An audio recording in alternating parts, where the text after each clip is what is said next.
All right. This morning's devotional post was in 2 Chronicles chapter 34, verse 2. And I really like King Josiah. As we know, historically, he was probably one of the better kings, one of the probably best kings, did the most. We know his life kind of ended a little bit of failure, but we're not going to capitalize on that at all. But in this verse, it says, he, Josiah, did what was right from Adonai, our Lord's perspective, living entirely in the manner of David, his ancestor, and turning away neither to the right nor to the left. Now, when I was sharing this with my family this morning, I really did want to go political a little bit. I'm not gonna. I don't think that's really what we need to be doing.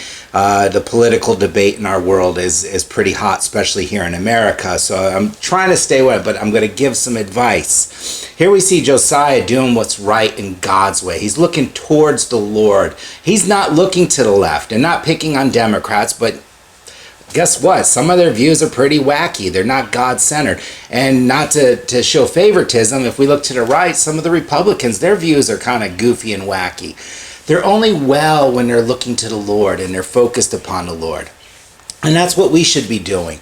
Even in sometimes a preacher can give us some goofy opinions if they're not sticking straight into Scripture and sticking with Scripture.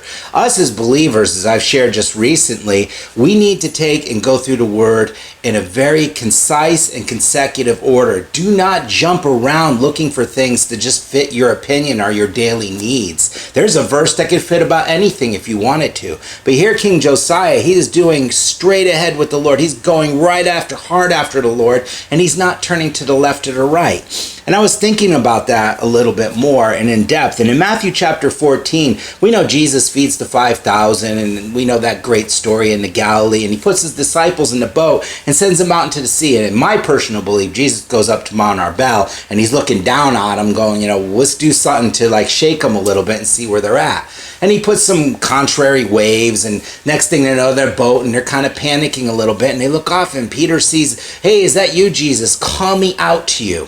We know the story as Peter got out of the boat, he called to the Lord and he said, are you really there? Tell me to come to you. And he walks out there and Jesus says, come. And he said, so Peter came out of the boat and walked towards the Lord. I personally believe because he couldn't really tell it was Jesus, it had to be quite a distance. So Peter walked for a distance. The only time he started to fail and he started to panic is when he looked to the right and to the left and got distracted and just had a bad view. And when he looked back up at Jesus, Jesus was right there, arm out, grabbing him and pulling him up out of the water.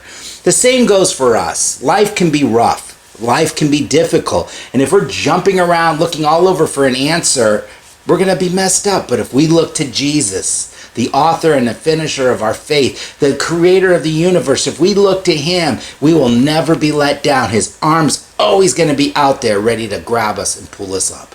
So today, look to the Lord, not to anything else.